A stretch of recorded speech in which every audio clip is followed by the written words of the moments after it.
I wish I had picked a different movie.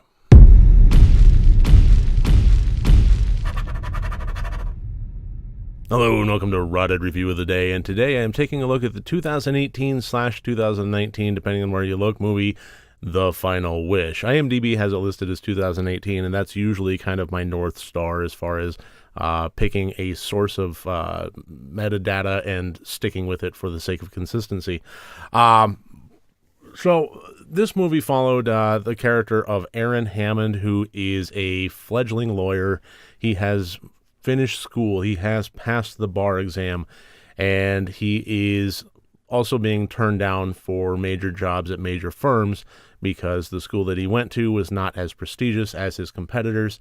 And apparently there's no in-between from starving and getting evicted and making seven figures at a high-profile firm. Apparently, the idea of going and working for a modest, high five-figure salary as a starter never really occurred to him. But regardless, he is struggling, he is starving, he is getting evicted. And then to cap it all off, to make a really bad day worse, he gets the phone call that his father has passed away, and he now must go back home to the small town where he left to become a lawyer. And he finds a town that is very ice cold to him. They are upset that he left in the first place, especially his mother, Kate, played by Lynn Shay.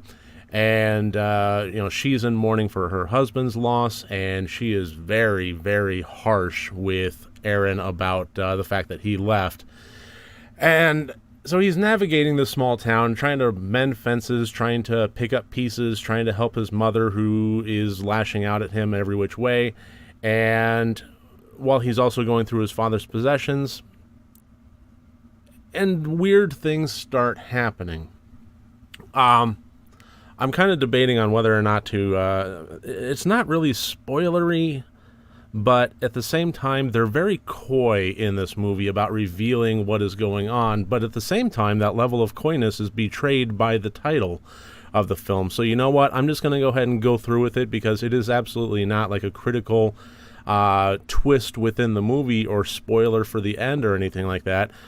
Pretty much there is a widget within his father's possessions that when he makes a wish, there is a Jinn inside, or Jinn soul attached to it, or what have you. Basically, this is an evil entity granting wishes kind of deal, and so he's making wishes, just willy-nilly, just kind of in casual conversation, not realizing that they are being granted by something with a malicious presence, and things start going horribly wrong.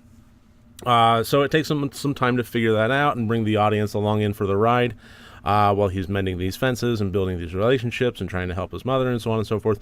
Really, that's about all I'll go into with a plot synopsis, but really, there were a lot of fundamental issues I had with this movie, and I'm going to go ahead and throw up the scores here. Each individual category is worth up to 25 points for a total possible score of 100 points.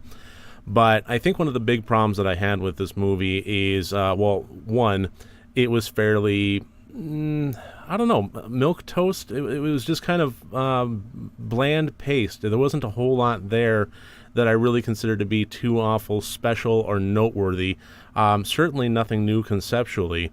Even in the twist with this one, there was really nothing new conceptually. I saw them coming a mile away, every single one of them, and there was one that was really, really...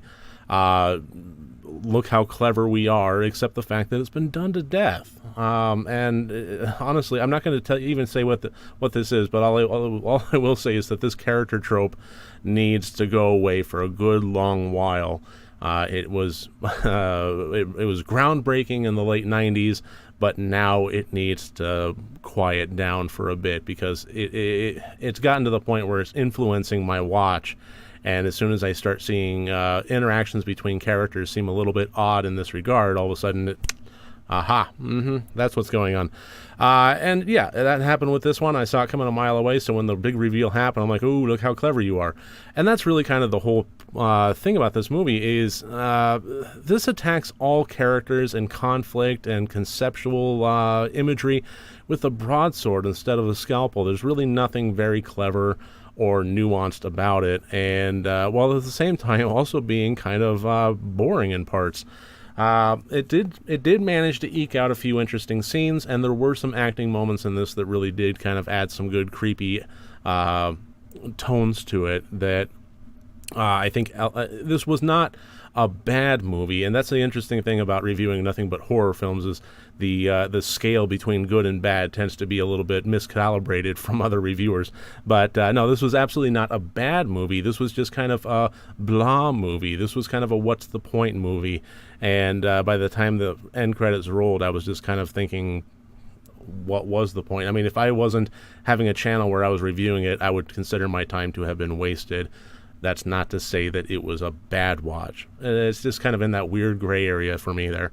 The Intent obviously got a pretty low score, just like entertaining in places, but just a bit of a snoozer. And I that obviously affects The Intent, considering I'm pretty sure this was intending to be a very, very creepy, very clever, very startling character study with this, with Aaron Hammond here. And I just didn't really find it to be that at all. The acting, I did give a 13 out of 25. I would say that there were pretty average performances in this one. The main character was just, he was a good example of the rest of the film. He was just kind of meh, kind of there. He didn't do a bad job. He was just kind of there. The one thing that really did elevate this movie, and I give it a few more points, definitely, was Lin Shaye's character of Kate Hammond. Lin Shaye is turning into one of my favorite actresses in the horror film genre. That I just love her to pieces every time I see her. From Dead End to the Blumhouse productions she's been doing, all of it has been really, really outstanding. And I've been honestly, it was one of the big reasons that I picked this movie, was I saw that she was in it, and I love her to pieces, so I gave it a whirl. And she was honestly the best part of it. She portrayed a character that reminded me a lot of her character from Dead End, in which she was able to flip her personality on a dime and make it very unnerving in the process. She has a really great way of being unsettling even when she's happy, because she's super happy, and you know that switch just flipped, and it can flip at any point again. When you have a character that has so many different sides to them that switches so rapidly, and all of them with that unnerving undertone, it really did add for some good atmospheric moments in there, and that would absolutely have suffered if Lin Shaye had not been playing the role. The technical, I gave a 15 out of 25. It's the highest score of them all. The camera work, the editing, the effects, they were all serviceable. I really don't have a whole lot of complaints. It was just nothing that really was make or break in either direction on this one. So I would say mid to high side of average on that one. I'm not going to complain about it. So that gives us a total score of 44 out of 100 points. If somebody is dead set on watching this one, then I will offer words of caution that you may wind up with a little bit of your time wasted. You're probably not going to get the scares that you expect out of it. And on that note, on that basis, and on the score, I would have to say I really don't recommend The Final Wish. But that's my review, and I really thank you for joining me here today. It really does mean a lot to me. This is review number 199 that I've done, and tomorrow will be 200. After that, I will be taking a 3-week vacation, and we'll be back March 14th, Pi Day, with review number 201. I'm taking that 3 weeks. The first 2 of them, purposefully no horror movies. Absolutely none. I'm recalibrating my scare sensors, and then that 3rd week, I am going to be doing some behind-the-scenes prep work and getting things ready for the revving up of the channel to come back on March 14th. So thank you very much for joining me here today. And remember, next time you want to watch a horror movie, first make sure that it's good and rotted.